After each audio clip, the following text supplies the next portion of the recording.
July 1వ తారీఖు షష్ఠి మంగళవారము కుమార షష్ఠి చాలా విశేషమైన రోజు, చాలా శక్తివంతమైన రోజు అని కూడా చెప్పొచ్చు. సుబ్రహ్మణ్య స్వామికి మహాప్రీతి అయినటువంటి రోజు.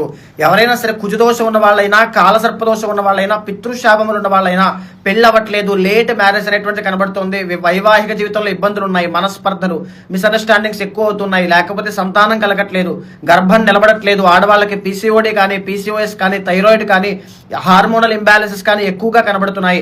నరదృష్టి అనేటువంటిది చాలా ఎక్కువ ఉంది. కెరీర్ లో ఒడిదుడుకులు ఎక్కువగా ఉన్నాయి. లేకపోతే విదేశాల్లో ఉంటూ హైయర్ ఎడ్యుకేషన్ కోసం వెళ్ళి అక్కడ ఉద్యోగం లేక చాలా మంది ఇబ్బంది పడుతూ ఉంటారు.